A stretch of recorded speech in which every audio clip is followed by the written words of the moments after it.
मित्रांनो, परत एकदा स्वागत आहे तुमचं अपना गाईड आपल्या YouTube चॅनलवर। जसं की तुम्हाला माहिती आहे की आपण या ठिकाणी जवाहर नवोदय विद्यालय प्रवेश परीक्षा 2025 म्हणजे जी 13 डिसेंबर 2025 रोजी होणार आहे या परीक्षेसाठी आपण या ठिकाणी गणित विषयाचे प्रॅक्टिस सेट चालू केलेले आहे। मी तुम्हाला सांगितलं होतं की आपण 2 ते 3 दिवसा मिळून एक प्रॅक्टिस सेट या ठिकाणी आपण कंप्लीट करणार आहे, पण ते शक्य झालं नाही। तेव्हा काही कारण होते, जसे की वेळेचं बंधन होतं, म्हणजे टाइम नव्हता, अशा पद्धतीने मी ते अपलोड करू शकलो नाही। पण तरी सुद्धा आतापर्यंत मी 5 प्रॅक्टिस सेट या ठिकाणी तुमच्यासाठी अपलोड केलेले आहेत आणि आज आपण या ठिकाणी 6वा म्हणजे आज आपला जो 6 नंबरचा प्रॅक्टिस सेट असणार आहे तो आपण या ठिकाणी कंप्लीट करणार आहे। जसा जसा वेळ मिळेल तशा पद्धतीने तुम्हाला या ठिकाणी मी प्रॅक्टिस सेट टाकत जाणार आहे। तुम्हाला काय करायचं, फक्त जे काही प्रॅक्टिस सेट या ठिकाणी कंप्लीट होतील ते प्रॅक्टिस सेट तुम्हाला चांगल्या पद्धतीने या ठिकाणी कंप्लीट करायचे, म्हणजे त्याची प्रॅक्टिस करायची। तीच प्रॅक्टिस करण्यासाठी तुमच्याकडे होऊ शकते की तुम्ही व्हिडिओ प्रत्येक वेळेस नाही पाहणार, एकदा व्हिडिओ बघितल्यानंतर परत व्हिडिओ बघायची गरज नाही, पण तुम्हाला ते व्हिडिओ झाल्याच्या नंतर जर त्याच प्रॅक्टिस सेट मधले प्रश्न म्हणजे तीच जर का पीडीएफ लागत असेल तर तुम्ही कमेंट मध्ये मेसेज टाका, म्हणजे तुम्हाला मी त्या ठिकाणी जी पीडीएफ त्या प्रॅक्टिस सेट मध्ये आपण जे प्रश्न वापरलेले आहेत, यूज केलेले आहेत किंवा जे घेतलेले आहेत ते प्रश्न मी तुम्हाला पीडीएफ स्वरूपात त्या ठिकाणी सेंड करू शकेल।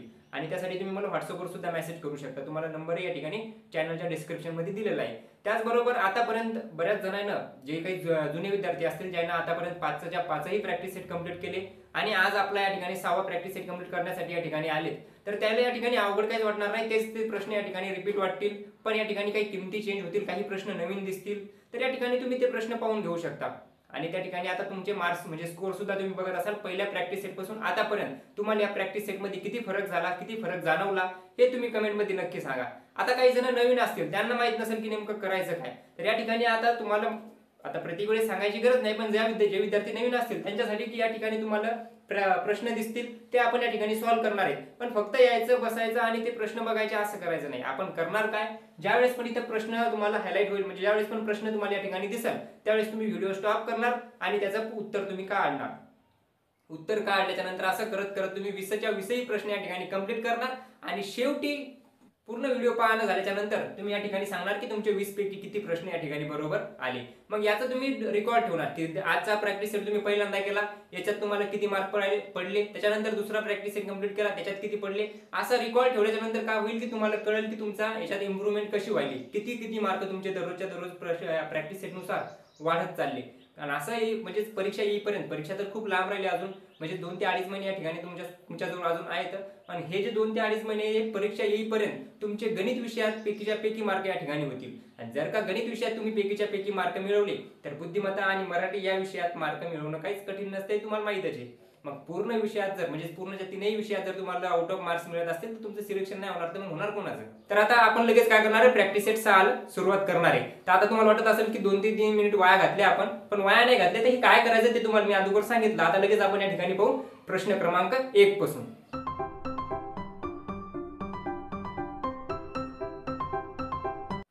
तर या ठिकाणी तुम्ही पाहू शकता तुमच्या समोर आलेला प्रश्न क्रमांक 1। आता तुम्ही करणार काय, व्हिडिओ स्टॉप करणार आणि याचं उत्तर काढणार आणि उत्तर काढल्याच्या नंतर ज्यावेळेस मी पूर्ण या ठिकाणी एक्सप्लेन करून देईल तुम्हाला, त्यावेळेस तुम्ही पाहणार की तुमचं आणि हे उत्तर बरोबर आलं का नाही। तर या ठिकाणी आतापर्यंत तुम्ही उत्तर काढलं असेल, नसेल काढलं तर परत एकदा व्हिडिओ थांबवा आणि पूर्ण उत्तर काढून घ्या। तर या ठिकाणी काय प्रश्न दिलेला आहे पहा, एका व्यक्तीचा वेग 4 किलोमीटर प्रति तास आहे। एक व्यक्ती ज्याचा स्पीड दिलेला आहे, वेग म्हणजेच काय, स्पीड। आता काही इंग्लिश मीडियमचे सुद्धा मुलं असतील, आता 2 भाषेत पेपर घेणं शक्य नाही, मग या ठिकाणी मी त्यांच्यासाठी सुद्धा जे काही नंबर्स असतील किंवा काही शब्द असतील जे की मराठीत आणि इंग्लिश मध्ये सांगावं लागतात, अशा पद्धतीने दोन्ही लँग्वेज मध्ये आपण ते पेपर जो या ठिकाणी क्वेश्चन पेपर असेल किंवा क्वेश्चन असतील, जे प्रश्न असतील ते आपण दोन्ही लँग्वेज मध्ये या ठिकाणी पाहू। तर सर्वात पहिले काय दिलं, एका व्यक्तीचा वेग म्हणजेच काय, स्पीड 4 किलोमीटर पर आवर दिलेला आहे, म्हणजे 4 किलोमीटर प्रति तास। म्हणजे एक व्यक्ती आहे ज्याचा स्पीड म्हणजेच वेग किती दिलेला आहे, 4 किलोमीटर पर आवर म्हणजे प्रति तास। आता एवढ्या स्पीडने जर तो व्यक्ती जात असेल तर काय सांगितलं, 1.5 तासांनी निघालेला दुसरा व्यक्ती 10 किलोमीटर प्रति तास वेगाने जातो, तर दुसरा व्यक्ती पहिल्या व्यक्तीला किती वेळात गाठेल? एकदम सोपा प्रश्न आहे, अवघड वाटत असेल पहिलाच प्रश्न आहे, होऊ शकतं अवघड वाटेल। काय सांगितलं पहा, 2 व्यक्ती आहेत, एक पहिला आहे आणि एक दुसरा आहे। या पहिल्याचा जो स्पीड दिलेला आहे, काय दिलेला आहे, स्पीड तो दिलेला आहे 4 किमी प्रति तास, 4 किलोमीटर पर आवर। आता याचा जो स्पीड आहे, याचा स्पीड दिलेला आहे का आपल्याला, 10 किलोमीटर प्रति तास, 10 किलोमीटर प्रति तास। आता पहिला व्यक्ती आहे ज्याचा स्पीड आहे 4 किलोमीटर प्रति तास, दुसरा व्यक्ती आहे ज्याचा स्पीड आहे 10 किलोमीटर प्रति तास। मी तुम्हाला इथे सूत्र लिहून देऊ शकतो आणि त्यानुसार सोडवायला लावू शकतो, पण इथं सूत्र आपण पाहणार नाही. ज्या ज्या ठिकाणी सूत्राची गरजच नाही तिथं आपण डायरेक्ट कन्सेप्ट समजून घेणार. म्हणजे तुम्हाला प्रश्न कसाही येऊ तुम्ही त्या ठिकाणी टॅकल करू शकता. कसा? आता मला एक सांगा, एक व्यक्ती या ठिकाणावरून निघाला, कितीच्या स्पीडनं? 4 किलोमीटर प्रति तासच्या स्पीडनं निघाला. आता एवढा स्पीड जर त्याचा असेल आणि तो जर निघाला असेल तर तो एका घंट्यात 4 किलोमीटर जातो, तर 1.5 घंट्यात किती जाईल? एका घंट्यात 4, तर 1.5 घंटा म्हणजे 1 आणि अर्धा, म्हणजे पहिल्या याच्यात 4 किलोमीटर चालला, म्हणजे एका घंट्यात, आणि अर्ध्या घंट्यात 2 किलोमीटर चालला, म्हणजे 6 किलोमीटर. किती किलोमीटर? 6 किलोमीटर. म्हणजे टोटल जे अंतर आहे हे अंतर झालं 6 किलोमीटर. केएम म्हणजे काय? किलोमीटर. टोटल डिस्टन्स किती झालं? 6 किलोमीटर. आता दुसरा व्यक्ती निघाला त्याच ठिकाणावरून, पण आता हा कुठपर्यंत गेला? 6 किलोमीटर पुढे गेला. पहिला व्यक्ती 6 किलोमीटर पुढे गेला. आता असं समजा तुमचा एक मित्र आहे जो की समोर गेला तुमच्यापेक्षा, 1.5 तासानं अगोदरच निघाला. 1.5 तास झाल्याच्या नंतर तुम्ही निघले शाळेतून, तो घरी जाण्यासाठी निघाला समजा कितीचा स्पीडनं? 4च्या स्पीडनं. आता तुम्हाला त्याला कव्हर करायचं शाळेत जाण्याच्या अगोदर किंवा शाळेतून घरी येण्याच्या अगोदर तुम्हाला त्याला कव्हर करायचं, म्हणजे त्याला पकडायचं, त्याला गाठायचं. तर तुमचा स्पीड त्याच्यापेक्षा कमीत कमी थोडा तरी जास्त असला पाहिजे तरच तुम्ही गाठू शकता. आता त्याचा स्पीड आणि तुमचा स्पीड जर सारखाच असेल तर तुम्ही त्याला गाठू शकणार आहेत का? नाही. तर या ठिकाणी आपल्याला हे माहिती आहे की टोटल 6 किलोमीटरचं डिस्टन्स त्या दोघांत झालं. म्हणजे जे डिस्टन्स बनलं, दोघांत अंतर बनलं, ते किती बनलं? 6 किलोमीटरचं बनलं. आता हे 6 किलोमीटर जायचं आणि याचा स्पीड आहे 10 किलोमीटर प्रति तास. 10 किलोमीटर प्रति तास. मग आता हा 10 किलोमीटर चालला आणि तो 4 किलोमीटर चालला. मग आता 2 गाड्या चालल्या असं समजू आपण. तुमचा मित्र पुढे चालला 4च्या स्पीडनं आणि तुम्ही चालले 10च्या स्पीडनं. याचा अर्थ तुम्ही त्याला गाठणार तर आहेच, कारण तुमचा स्पीड जास्त आहे त्याच्यापेक्षा. पण किती जास्त आहे? त्याचा 4 आहे, तुमचा 10 आहे. मग किती जास्त आहे? तुमचा स्पीड त्याच्यापेक्षा 6 किलोमीटर प्रति तास एवढा जास्त आहे, त्याच्यापेक्षा एवढा जास्त आहे. आता या स्पीडने तुम्ही चालले, म्हणजे आपण असं समजू त्याचं डिस्टन्स म्हणजे त्याचा स्पीड आणि तुमचा स्पीड याची जर वजाबाकी केली तर 6 किलोमीटर आपल्याकडे काय भेटतं? जो तुमचा एक्स्ट्रा, तुमचा जो जास्त, तुम्ही त्याच्यापेक्षा जेव्हा जास्त पळाले, जो स्पीड आहे तुमचा तो जास्त स्पीड किती आहे? 6 किलोमीटर आहे. आणि 6 किलोमीटर मध्ये तुम्हाला किती अंतर जायचं? 6 किलोमीटरच. 6 किलोमीटर स्पीडने किती अंतर जायचं? 6 किलोमीटरनं. 6 किलोमीटर अंतर जायचं, म्हणजे याचा अर्थ तुमचा स्पीड 6 किलोमीटर प्रति तास आहे आणि तुम्हाला 6 किलोमीटर अंतर जायचं. तर आपण काय म्हणू शकतो? 6/6 म्हणजेच 1 तास. काय येईल? 1 तास. तर 1 तास उत्तर कशात दिलेलं आहे? पहा, डी मध्ये दिलेलं आहे. ऑप्शन डी हे काय राहिल्याचं बरोबर उत्तर. कशा पद्धतीने समजलं नसेल, त्याचा स्पीड आपण काढला, रिलेटिव्ह स्पीड काढला, सापेक्ष गती काढली. रिलेटिव्ह स्पीड, रिलेटिव्ह म्हणजेच काय? आता हा पळाला आणि दुसरा त्याच्या मागून त्याच्यापेक्षा जास्त स्पीडने पळाला. मग त्याचा स्पीड जर आपण याच्यातून मायनस केला तर आपल्याला भेटतो रिलेटिव्ह स्पीड.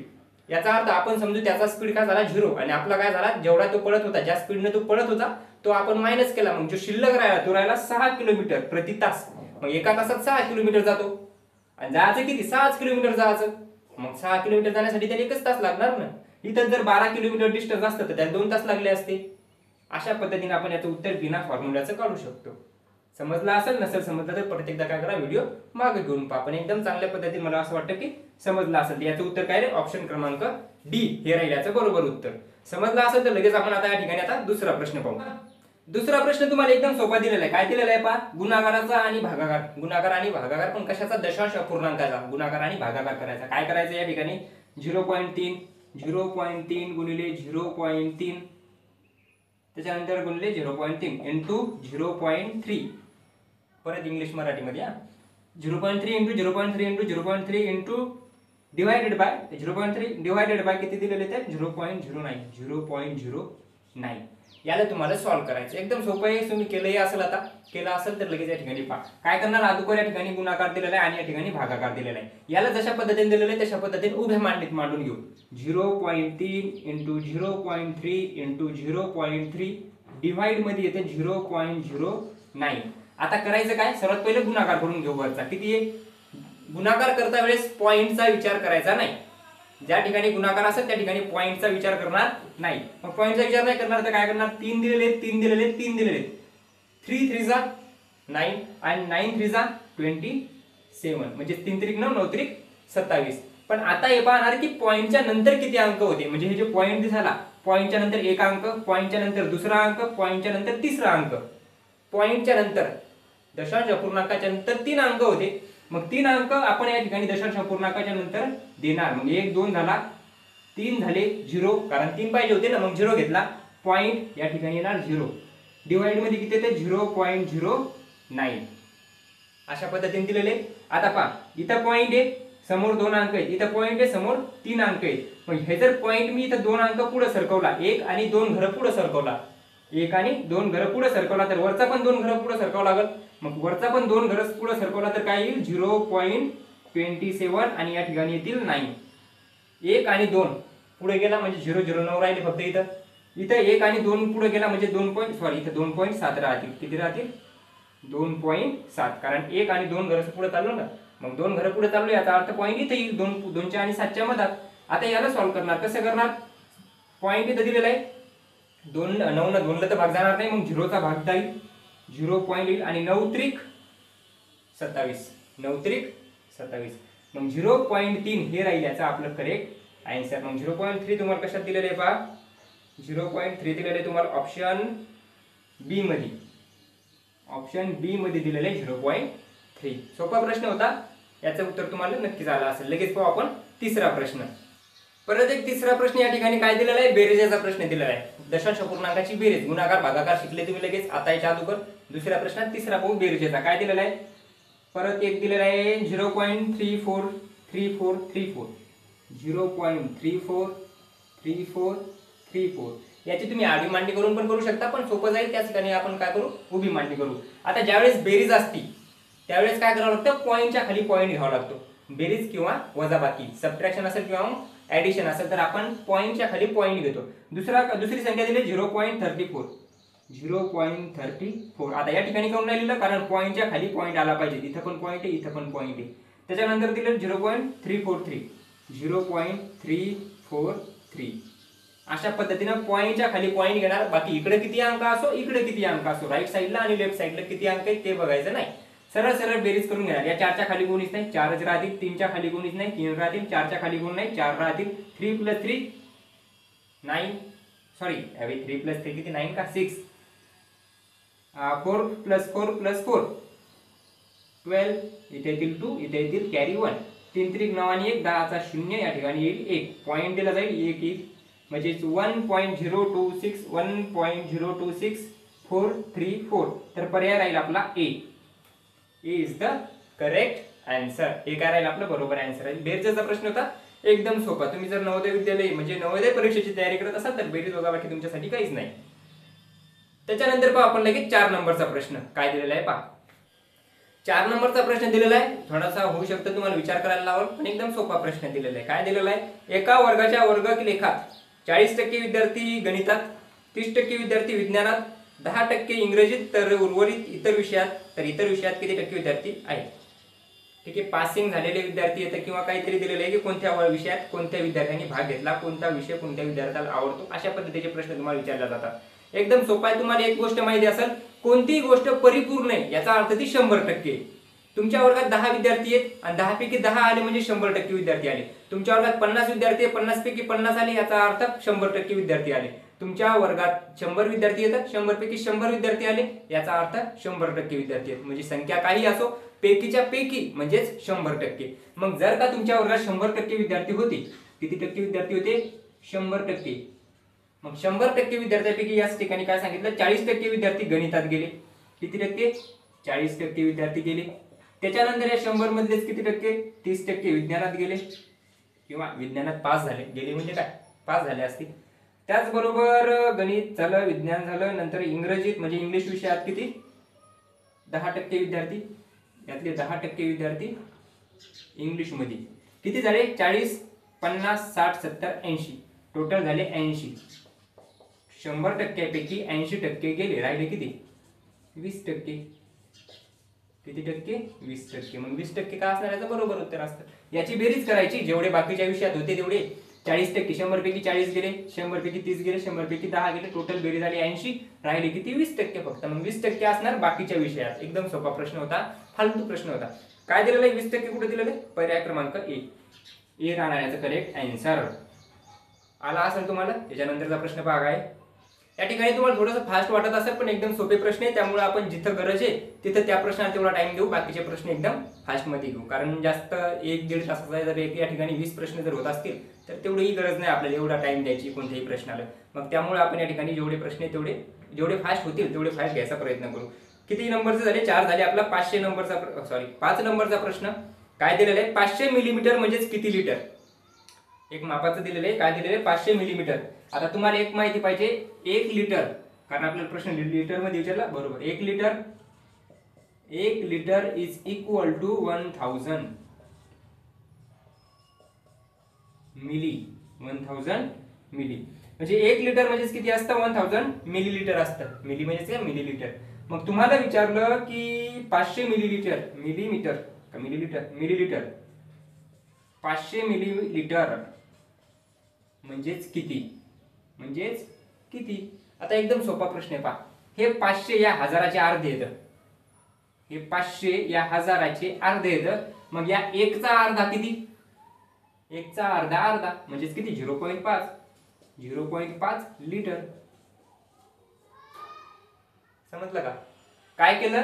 हे 500 आपल्याला विचारलं होतं 1000 मिली म्हणजे 1 लिटर होतो, तर 500 मिली म्हणजे किती होतील? तर 500 म्हणजे 1000 म्हणजेच किती? 1000चे अर्धे येतं 500, तर 1 चा अर्धा 0.5. 0.5 म्हणजेच किती? अर्धा. मग 0.5 तुम्हाला कशात दिलेलं आहे? 0.5 लिटर. ए ऑप्शन दिलेलं आहे. परत एकदा एच ऑप्शन दिलेलं आहे. म्हणजे 0.5 हेच काय राहील याचं करेक्ट उत्तर राहील. एकदम सोपे प्रश्न येतात. असं नाही की सर्वच असे प्रश्न येतील. काही प्रश्न तुम्हाला 1-2 प्रश्नच अवघड येईल, बाकीचे असेच प्रश्न राहतील. म्हणजे 1-2 प्रश्न अवघड आला त्याच्या बाकीचे सर्वच्या सर्व प्रश्न अशा पद्धतीने सोप्या भाषेत तुम्हाला दिलेले राहतील. आता या आजच्या प्रॅक्टिस सेटमध्ये आपण जे आलेख असतात, रेखालेख असेल किंवा मग स्तंभालेख असेल, त्या आलेखावर कोणताच प्रश्न घेतला नाही. याच्या अगोदरच्या याच्यात आपण घेतले होते. आलेखावर तुम्हाला प्रश्न येतोच, पण या आजच्या क्लासमध्ये आपण हे पाहणार नाही. पुढच्या या ठिकाणी आपण पाहू. 6 नंबरचा प्रश्न तुम्हाला दिलेला आहे. जर x एक समसंख्या असेल तर खालीलपैकी समसंख्या कोणती आहे? एकदम फालतू प्रश्न. काय दिलेलं पहा, x समसंख्या माहित असते ना, समसंख्येत 2-2चा फरक असतो. मग समसंख्या काय दिलेली? x ही एक समसंख्या आहे. x ही एक समसंख्या आहे. समसंख्या कोणकोणती आहे? 2 आहे, 4 आहे, 6 आहे, 8 आहे, अशा पद्धतीची 10 आहे, 12 आहे. 2-2चा फरक किती पण घ्या. आता यातली कोणती पण एक संख्या घ्या. समसंख्या म्हणजे काय x नाही घेत बसायचं. काय यातली कोणती एक संख्या घ्या. मी 2 घेऊ शकतो, 4, 6, 8 काही पण घेऊ शकतो, 12 घेऊ शकतो, 14 घेऊ शकतो, 16 घेऊ शकतो. मी या ठिकाणी 4 घेतो. किती घेतो? 4. 4 नाही घ्यायचे, 2 घेतो. बस 2 घ्या, सोपी का? 4 घेऊ. बस 4 घेतो. 4 घ्या किंवा 2 घ्या, काही फरक पडत नाही. 4 घ्या किंवा 2 घ्या. 4 घेऊ. 4 घेतली. आता या 4 मध्ये सर्वात पहिले काय मिळवलं? 4 म्हणजेच काय? x आहे. 4 म्हणजेच काय? हे x. आता 4 मध्ये सर्वात पहिले मी 5 जर मिळवले, 4 अधिक 5 किती होतात? 9. राहील का मूळ समसंख्या? नाही. या 4 मध्ये दुसरी संख्या काय मिळवायची? 3. 3 मिळवले तर 7 होतात. राहील का? नाही. या 4 मध्ये त्याच्यानंतर किती? 3 मायनस करायचे. 4 मधून 3 गेले किती होतात? 1. राहील का? नाही. या 4 मध्ये जर का मी 4 मिळवले तर किती? 4 आणि 4 8. राहील का? हो. हे नाही राहणार तर मग काय राहणार? कारण काय सांगितलं? हे 2, 4, 6, 8 अशा पद्धतीचे आहे. या संख्येला आपण म्हणतो समसंख्या. किंवा असं ध्यानात ठेवा की ज्या संख्येचे 2 भाग पडतात, याचे 2 भाग पडू शकतात का सारखाले? नाही. म्हणजे पूर्ण भाग पडू शकतात का? नाही. किती पडतील? 4.5 4.5. पूर्ण भाग पडत नाही. 7चे 3.5 3.5. 1 चा अर्धा. पण या 8चे 2 भाग बरोबर पडतात. 4 आणि 4 पूर्ण भाग पडतात. म्हणजे 4 ऑप्शन डी हे काय राहील याचं बरोबर उत्तर राहील. त्याच्यानंतर पाहू आपण 16 नंबरचा. 16 नाही, किती? 7 नंबरचा प्रश्न. 7 नंबरच्या प्रश्नात तुम्हाला विचारलेले 16.2 भागिले 2.7. एकदम 16.2 भागिले म्हणजे डिवाइडेड बाय 2.7. 16.2 डिवाइडेड बाय 2.7 याचा करायचा भाग.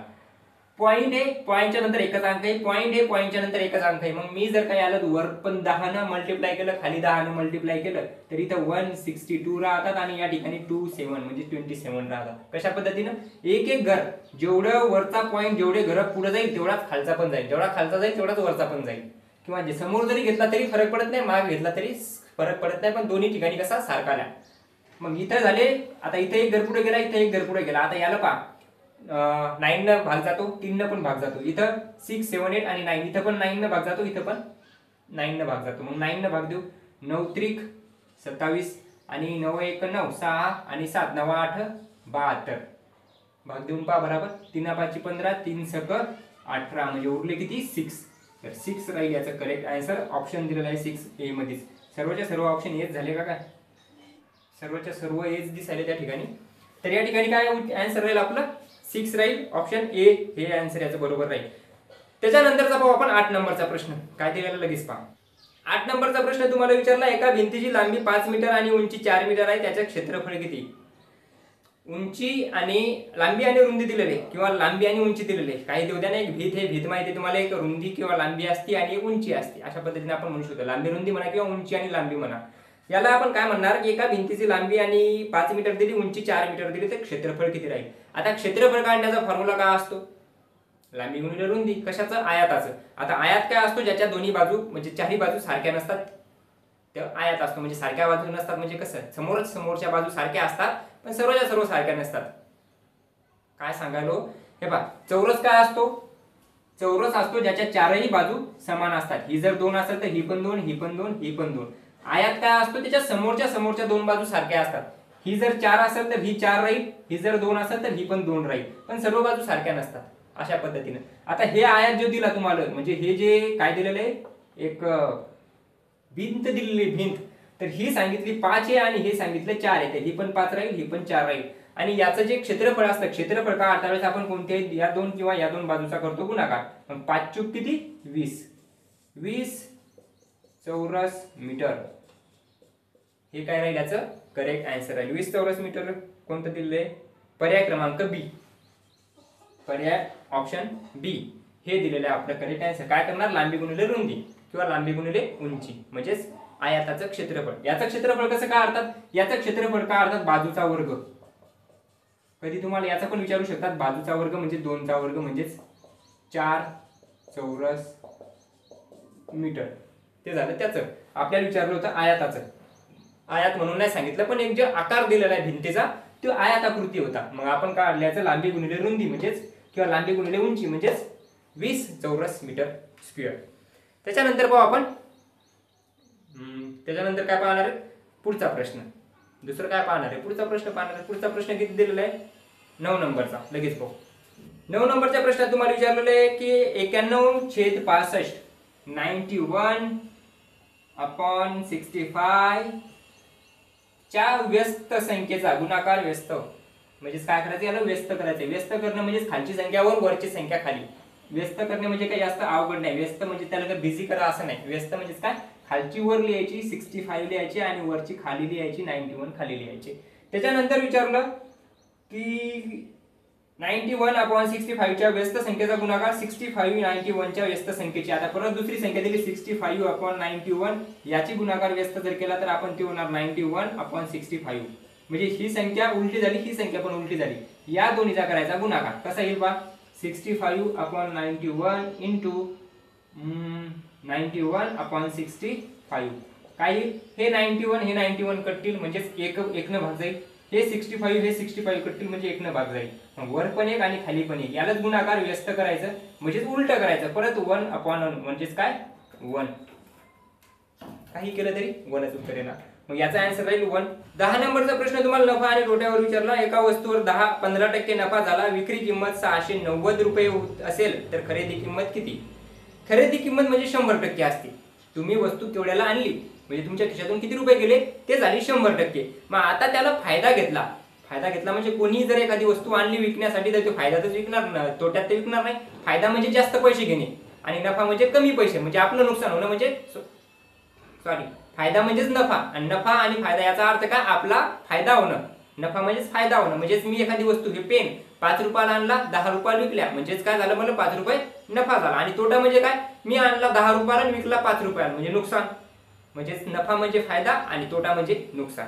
आता या ठिकाणी विचारलं की एका वस्तूवर 15% नफा झाला. मग 15% नफा झाला म्हणजे 100 रुपयाची वस्तू असेल समजा किंवा 100% जर असेल तर ती 15% नफा झाला म्हणजे 115%.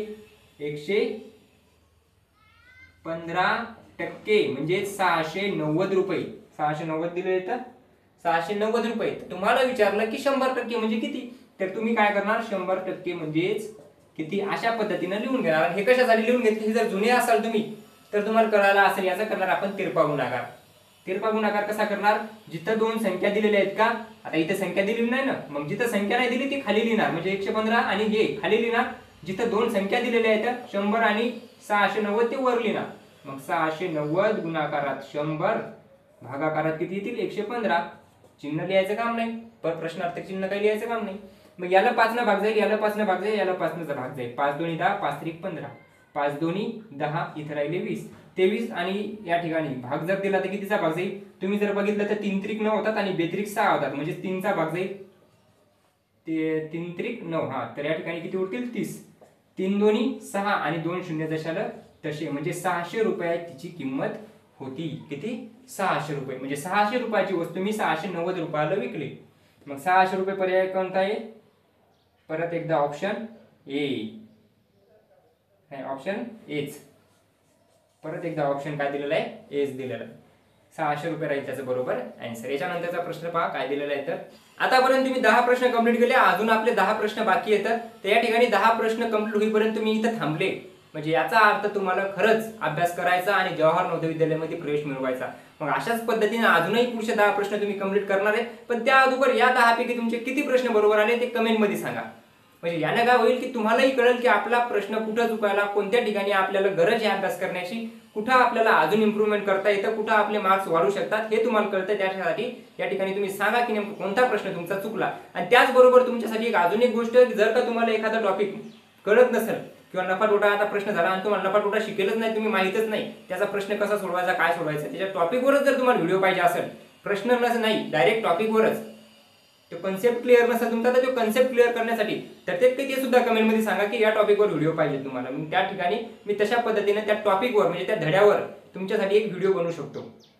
आणि या ठिकाणी तुम्हाला प्रश्न जर आवडत असतील तर व्हिडिओ लाईक करा. त्याचमुळे म्हणजे कशामुळे, जर तुम्ही आता लाईक केलं, व्हिडिओला चॅनलला सबस्क्राईब केलं तर त्या ठिकाणी आपल्याला लाईव्ह येता येईल. मग ज्या परीक्षा जशी जशी जवळ येईल तर शेवटच्या 1-1.5 महिना ज्यावेळेस राहील त्यावेळेस आपण लाईव्ह व्हिडिओ घेऊन म्हणजे समोरासमोर डायरेक्टली तुम्ही या ठिकाणी आणि मी या ठिकाणी असं लाईव्ह आपण या ठिकाणी हे प्रश्न सोडवू शकू. आता मी या ठिकाणी तुम्हाला जर एखादा डाऊट असेल तर तुम्ही विचारू शकत नाही, पण ज्यावेळेस आपण लाईव्ह येऊ त्यावेळेस लाईव्ह आल्याच्या नंतर तुम्ही या ठिकाणी मला डायरेक्ट लाईव्ह मध्येच प्रश्न विचारू शकाल आणि मी ते डाऊट पण तुमचे क्लिअर करू शकशील. मग असं कधी होईल ज्यावेळेस आपल्याला लाईव्ह येता येईल. पण आता सध्या तर लाईव्ह येता येत नाही, कारण आपण तेवढे युट्यूबवर अजून सबस्क्राईब पण नाहीत आणि तेवढे व्ह्यूज पण नाहीत. मग ते काम तुम्हाला करायचं, कारण ते तर मी नाही करू शकत. मी तुमच्यासाठी तर लाईव्ह येऊ शकतो, तुमच्यासाठी इथे मी पूर्णच्या पूर्ण व्हिडिओ त्या टॉपिकवर घेऊ शकतो, मी तर प्रश्न पण घेऊ शकतो. मी तुम्हाला हे पण सांगू शकतो की आता कशा पद्धतीने तुमचा पेपर जवळ आल्याच्या नंतर प्रश्न पत्रिका कशी सोडवायची. कारण या ठिकाणी बरेच मुलं असे असतात की ते अभ्यास खूप करतात, पण त्या ठिकाणी ती जी OMR शीट असते म्हणजे जे सर्कल करायचे असतात तुम्हाला, ते सर्कलच कोणाला करता येत नाही बऱ्याच मुलांना. कशा पद्धतीने तो पेपर द्यायचा, कारण तसा पेपर द्यायला आतापर्यंत दिलेलाच नसतो. मग त्याचा अभ्यास असून सुद्धा काहीच फायदा होत नाही. मग यासाठी आपल्याला लाईव्ह येता आलं पाहिजे, त्याचबरोबर तुम्हाला सर्वच्या सर्व गोष्टी सांगता आल्या पाहिजे, तुम्हाला मला विचारता आल्या पाहिजे. त्यासाठी आपल्याला लागतात व्ह्यूज आणि सबस्क्राईब, आणि ते काम आहे तुमचं शेअर करणं व्हिडिओ, त्याचबरोबर लाईक करणं, कमेंट करणं. तर या ठिकाणी आता मी असं सांगत नाही तुम्हाला प्रत्येक व्हिडिओमध्ये की लाईक करा, शेअर करा, पण कधी कधी सांगणं लागतं कारण तुम्ही विसरता. मग लगेच आपण आता या ठिकाणी आपला 11 नंबरचा प्रश्न. 11 नंबरचा प्रश्न काय दिलेला आहे, एका व्यक्तीनं आपल्या पगाराच्या 1/2 रक्कम घर खर्चासाठी, 1/3 रक्कम शिक्षणासाठी खर्च केली, तर त्याच्याकडे 4,000 रुपये उरले, तर पगार किती होता. खर्च किती झाला हे पाहू आधी आपण. याचा अर्थ त्यानं पहा 1/3 खर्च केला, पहिले किती 1/2 आणि नंतर 1/3 एवढा त्याने खर्च केला, भाग दिलेले डायरेक्ट. तर या ठिकाणी पहा 1/2 आणि 1/3 एवढा खर्च झाला. याचे आपण करू बेरीज एकदा, म्हणजे खर्च किती झाला ते कळेल. काय होईल पहा, 3 1 3, 2 1 2, दोन्हीच्या मधात बेरीजेचं चिन्ह आहे, मग 2 1 2 छेदा 3 2 6, मग 3 आणि 2 5/6, 5/6. काय केलं, अपूर्णांकाची बेरीज करता येत असेल तुम्हाला, नसेल करता येत हे पहा, बेरीज दिलेली आहे, 2 अपूर्णांक दिले. काय करतो, सर्वात पहिले 1चा आणि या 3चा तिरपी बेरीज करून घेतो, सॉरी गुणाकार करून घेतो. 3 1 3, मग 3 1 3 लिहून घेतले. त्याचबरोबर नंतर या 2 आणि 1चा गुणाकार करतो, 2 1 2, दोन्हीच्या मधात प्लसचं चिन्ह आहे म्हणून इथं प्लसचं चिन्ह दिलं. 3 आणि 2 5, आणि खाली याचा गुणाकार करतो, 3 2 6, मग 6 लिहिले, खाली 6 आले.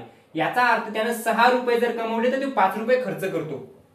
सरळ सरळ एवढे खर्च होता ना, खर्च 5 रुपये, 6 पैकी 5 रुपये, 6 पैकी 5 रुपये, 6 पैकी 5 रुपये. म्हणजेच काय, खालचा जो असतो ते असतो तुमची एकूण भाग आणि वरचा त्याच्यापैकी घेतलेले भाग.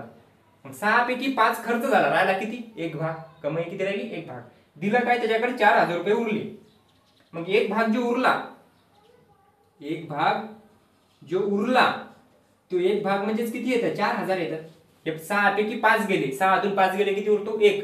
मग एक भाग राहिला त्याच्याकडे सेव्हिंग, आणि सेव्हिंग किती आहे, 4000 रुपये. तर आपल्याला विचारले की त्याची उरला तर पगार किती होता. पगार तर त्याचा एकूण पगार होता 6 भाग.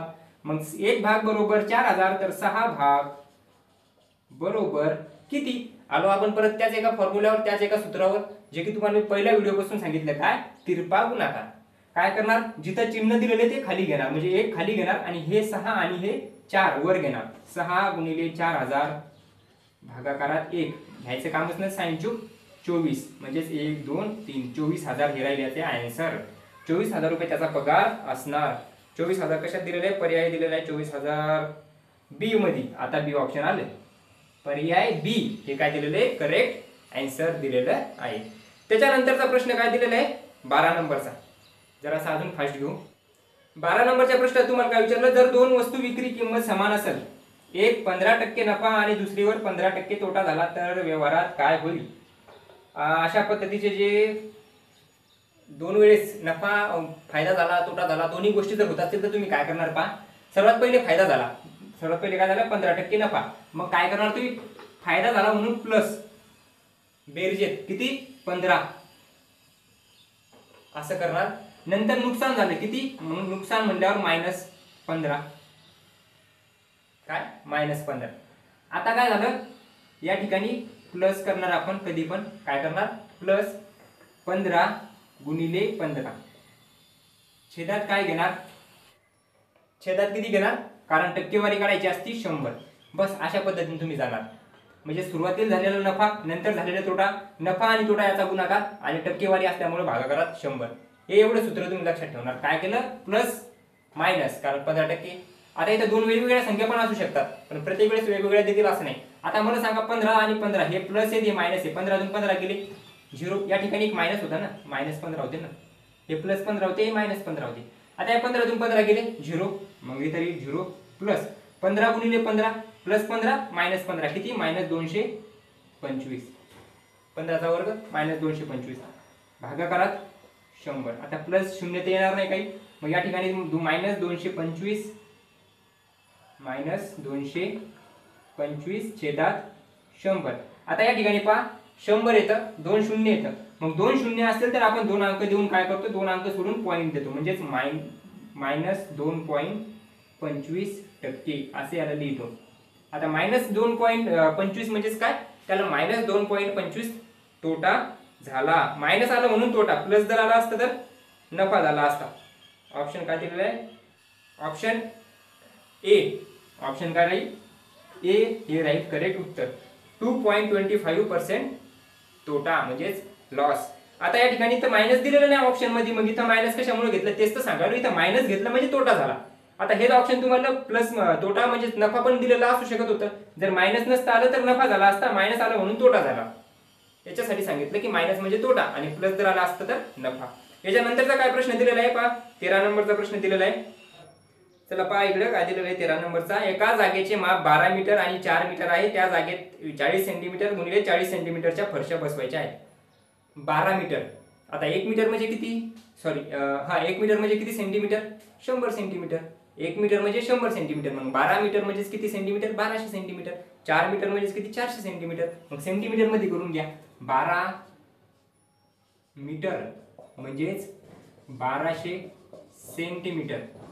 त्याचबरोबर 4 मीटर म्हणजेच हे तुम्हाला लिहायचं नाही अशा पद्धतीने, 400 सेंटीमीटर. कधीच परीक्षेत असं लिहित बसायचं नाही. असं लिहित बसून काय म्हणजे आपल्याला परीक्षेत नापास थोडं व्हायचं, म्हणजे कमी मार्क थोडी मिळवायचे, टाइमच चालला याच्यात. हे नाही लिहायचं, हे लक्षात ठेवायचं की 12 मीटर म्हणजे 1200, 4 मीटर म्हणजे 400, कारण 1 मीटर म्हणजे 100 होत असतो. मग याला लिहून घ्या अशा पद्धतीने, 1200 मीटर गुणिले 400 सेंटीमीटर. काय होईल, एक क्षेत्रफळ भेटेल. आयताचं क्षेत्रफळ सांगितलं तर मागच्या याच्यात हे झालं एका आयताचं क्षेत्रफळ. आता यालाच भागायचं कशाने, त्या फरशीच्या क्षेत्रफळानं. मग फरशीचं क्षेत्रफळ किती आहे, 40 गुणिले 40. 40 गुणिले 40. आता मी तर 40च्या पुढे अजून 2 शून्य कशामुळे नाही घेतले, कारण इथं ऑलरेडी सेंटीमीटर मध्ये, हे सेंटीमीटर मध्ये नव्हतं, हे मीटर मध्ये होतं. याला आपण सेंटीमीटर मध्ये केलं, मग हे तर अगोदर सेंटीमीटर मध्ये दिलेलं आहे, याला काहीच करायचं काम नाही. 1 शून्य कटला, 1 शून्य कटला, 1 शून्य कटला, 1 शून्य कटला, हे 4 कटले. 4 त्रिक 12 काय किती 300 फरशा त्या ठिकाणी त्याला लागणार. किती फरशा लागणार? 300 फरशा. पर्याय क्रमांक डी हे दिलेलं आहे याचं करेक्ट आन्सर. 300 फरशा त्याला लागणार. काय केलं समजलं असेल. दोन्हीचं क्षेत्रफळ काढलं, डायरेक्ट भाग दिला. त्याच्यानंतरचा प्रश्न पहा काय दिलेला आहे. त्याच्यानंतर पहा काय दिलेलं आहे 14 नंबरचा प्रश्न. 6x या संख्येला 12 ने निशेष भाग जातो तर x काय असू शकतो? 6x म्हणजे पबजी मधला हे का स्कोप का? 6x म्हणजे 6x 8x स्कोप नाही. 6x म्हणजे काय 6 आणि त्या x च्या जागेवर संख्या ठेवायची. x च्या जागेवर कोणती संख्या ठेवायची पहा. x 6 दिलेले त्या ठिकाणी x दिलेले आणि या संख्येला 12 ने निशेष भाग गेला पाहिजे अशी एक संख्या आहे. याचा अर्थ 6 आणि x च्या जागी मी किती घेऊ की 12 ने पूर्ण भाग जाईल असं तुम्हाला विचारलं. किती घेऊ शकतो आपण? मनानच काही घेणार का नाही. तुम्ही एकतर 3 घेऊ शकता म्हणजे 63 भागाकारात 12. त्याचबरोबर किती होतील 2 घेऊ शकता म्हणजे 62 भागाकारात 12. त्याचबरोबर तुम्ही किती घेऊ शकता 4 म्हणजे 64/12. त्याचबरोबर 60/12. यापैकी कोणती संख्या राहील जी की बरोबर राहील, जे की 0 उत्तर येईल. मग 12च्या टेबल मध्ये 63 येतात का? 12चा टेबल म्हणा बरं एकदा. मला येत नाही 12चा टेबल. मग तुम्हाला येत असेल तर तुम्ही म्हणा. 12च्या टेबल मध्ये येतात का 63? नाही येत. हे आन्सर राहणार नाही. 62 येतात का? नाही येत. 62 पण येत नाही. 12च्या टेबल मध्ये 64 येतात का? 12 पंच 60. 12 5 60 हे पण येत नाही. मग पण हे तर येतात ना. 12 5 16 म्हणजे ऑप्शन डी हे काय राहील आपलं करेक्ट आन्सर राहील. परत आता ए झाला, आता डी सुरू झालं. म्हणजे एकच आन्सर, एकच पर्याय या ठिकाणी यायला. असं नाही करायचं. असे एक सारखे पर्याय येणार नाहीत. पण इथे आले आपल्या क्वेश्चन पेपर मध्ये आपल्याला घ्यायला लागतील. काय दिलेलं आहे? डी ऑप्शन दिलेलं आहे. त्याच्यानंतर पाहू आपण 15 नंबरचा शेवटचे 6 प्रश्न पटकन खतम करू. आता किती जरी फास्ट घ्यायचं म्हणलं पण जोपर्यंत तुम्हाला समजत नाही तोपर्यंत आपल्याला पुढे जाता येत नाही. कारण आता मलाही पाय दुखायले त्या ठिकाणी उभं राहू. तर आता या ठिकाणी जोपर्यंत समजत नाही तोपर्यंत सांगावंच लागेल. पण जेवढं होतं जेवढं करता येईल तेवढं आपण या ठिकाणी स्पीडनं घेतलं. त्या ठिकाणी पहा आता पुढचा प्रश्न काय दिलेला आहे. त्याच्यानंतरचा प्रश्न तुम्हाला दिला 15 नंबरचा. 75% नफा घेतला म्हणजे नफा घेतला 75%. जर एखादी वस्तू मी 100 रुपयाला आणली तर ती 75% रुपये शिल्लक म्हणजे 175 रुपयाला विकली असं मी समजतो. आणि 150 रुपये नफा घेतला. नफा झाला होता 75%. किती टक्के? 75%. आणि किती? 150 रुपये म्हणजे 75% म्हणजे 150 रुपये म्हणजे 150 रुपये म्हणजे 75%. तर आपल्याला काढायचे 100%. 100% इज इक्वल टू व्हॉट? किती करणार? क्रॉस मल्टिप्लिकेशन, तिरपा गुणाकार. दोन संख्या जिथे दिसतील तिथे वर 100 गुणाकारात 150 भागाकारात 75. 25 त्रिक 75 आणि 25 चूक 100. 3 न भाग जाईल. 3 5 15 म्हणजे 50 आणि 5 चूक 20 म्हणजे 200. 200 रुपये ती वस्तूची किंमत असणार. म्हणजे खरेदी किंमत किती असणार? 200. सोपा प्रश्न होता. पुढचा प्रश्न काय दिलेला आहे लगेच पहा. या ठिकाणी तुम्हाला विचारलेलं आहे 169. त्याच्यानंतर 351 351. त्याच्यानंतर 507. याला सर्व संख्याला कोणत्या एकाच संख्येने निशेष भाग जातो? कोणत्या संख्येने भाग जातो ते सांगायचं. म्हणजे कोणती संख्या राहील याची कसोट्या माहिती आहेत ना तुम्हाला? कसोट्याच वापरायचा. काय करू आपण पहा. या ठिकाणी सर्वात पहिले आपण पाहू एक एक संख्या घेऊन पाहू. आता 17 दिलेले आहेत पहा.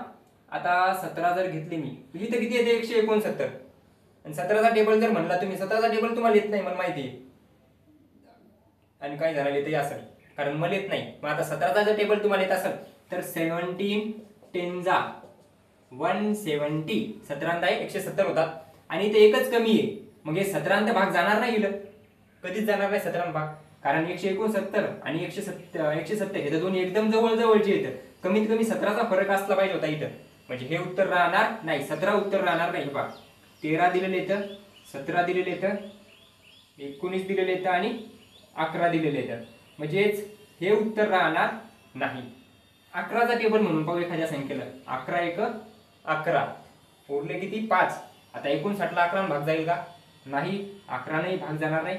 आता एकच संख्या मी पाहिलो, एकच संख्या चेक करायला पूर्ण संख्येत जातो का नाही. कारण एका संख्येत जर गेला नाही तर ते ऑप्शन राहणारच नाही. आपल्याला अशी संख्या बघायची जिथं तीनही संख्येत भाग गेला पाहिजे. आता या ठिकाणी 19 राहिले, या ठिकाणी 13 राहिले. आता 19 आणि 13 मध्ये कोण राहील ते पाहू. आता 13 न भाग देऊ का 19 न?